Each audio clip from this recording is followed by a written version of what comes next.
Téléspectateurs de Bloc 221 TV, bonjour et bienvenue, c'est l'heure de la revue de l'actualité. Nous démarrons ce bulletin par le parrainage. Le journaliste Pape Djibril Fall, le maire de Kaolack Serigne Mboup et l'ancien premier ministre Idrissa Seck ont des corrections à faire en vue de la validation des parrains présentés dans leur dossier de déclaration de candidature à l'élection présidentielle du 25 février prochain. Aliou Mamadou Diallo, le candidat du Parti de l'Unité et du Rassemblement, est dans la même situation. Depuis ce mardi, seul le professeur Daouda Ndiaye, parmi 19 candidats, a passé avec succès le contrôle des parrainages. Il a réuni 46 656 parrains validés, a expliqué son mandataire Ibrahim Lo. Les mandataires d'Amdi Diallo Fall et de Talla Sylla ne se sont pas présentés devant la commission de contrôle des parrainages. L'instance a par ailleurs annoncé que les fichiers électroniques de parrainage du candidat indépendant Charles-Émile Abdou Ciss et Doumar Sylla, présentés sous un format différent de celui fourni par le ministère de l'Intérieur, se sont révélés inexploitables, d'où l'invalidation des parrains des concernés. Les parrains de Mbacké Sarr, des anciens ministres Alioune Sarr, Birima Mangara et Cheikh Bamba Dièye, de l'ancien magistrat Ibrahima Amidou Dème et de l'opposant Cheikh Abdou Mbacké ont été invalidés car ils ne sont pas conformes aux règles du code électoral.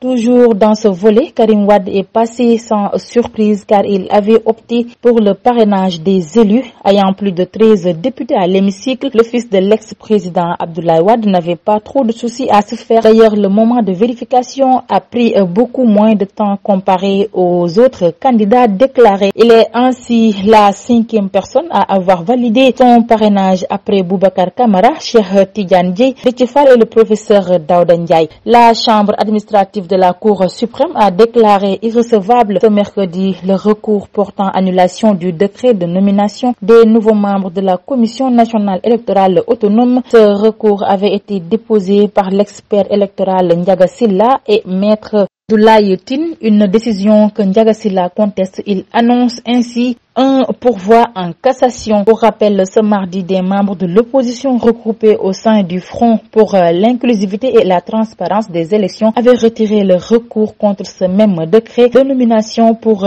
disent-ils, éviter un éventuel report de la présidentielle prévue en février 2024. Dans la région de Kaolack, l'association des consommateurs du Sénégal a affirmé son inquiétude face à la persistance de la pénurie de riz dans la capitale du Saloum, d'autant plus que des commerçants profitent de la situation pour augmenter le prix du kilogramme de riz ordinaire à 500 francs CFA. Selon le président de l'association El Hadj Badio, plus de 30 cas de réclamation ont été enregistrés dans ce cadre. Le prix du kilogramme du riz ordinaire vendu actuellement à 500 francs CFA suscite de nombreuses réactions selon le défenseur des consommateurs. Sur l'international, en Sierra Leone, 12 personnes ont été inculpées après les attaques du 26 novembre à Freetown. Elles sont mises en cause pour trahison et complicité de trahison par la justice sierra-léonaise. Ces attaques avaient visé des casernes, des centres de détention, des postes de police et une armurerie. Au moins 103 personnes ont été tuées et 180 blessées, dont beaucoup dans un état grave, dans 2 explosions survenues mercredi à Kerman où se déroulait une cérémonie en mémoire de l'ancien chef de la force Al-Quds Qassem Soleimani. Une double explosion qualifiée d'attaque terroriste par la télévision iranienne. Téhéran décrète